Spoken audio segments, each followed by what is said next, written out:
Hello and welcome to today's episode of M5 Live. Finally, we get to have all me all the time. Last week we talked a little bit about the best practices around BYOD, but we focused really on the technical side of things. We're going to talk about some of the legal aspects. Now I realise that's a bit dry, so please don't hang up the phone. It will be me presenting, so I promise that I'll make it as entertaining as possible.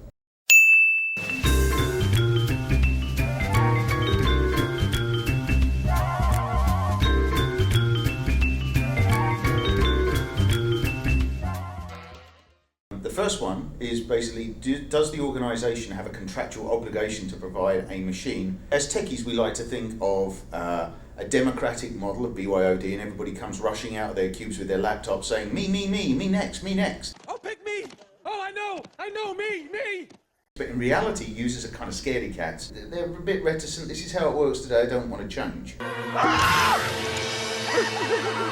Find a set of users that you can dictate to, something like a set of contractors or offshore workers. So what you do is you start there, you prove the technology, you get it set up, employees start to see contractors bringing in a proliferation of hardware, and therefore it grows internally as awareness grows. The second legal point which I wanted to cover was forensics.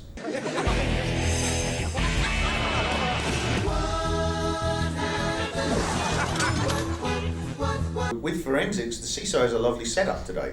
He can, if someone's up to some insider trading or other errant activity, he can ask for that machine back, and then he can do forensic analysis over it. Now, in a BYO model, what does this mean? There's a secure container, it's on your device that cannot ask for it back. What we've seen work is a EULA definition, where if someone signs up for the service, they say, yep, okay, what we'll do is we'll make sure that we give you back the machine for the purpose of taking off the secure container, and then we get the machine back.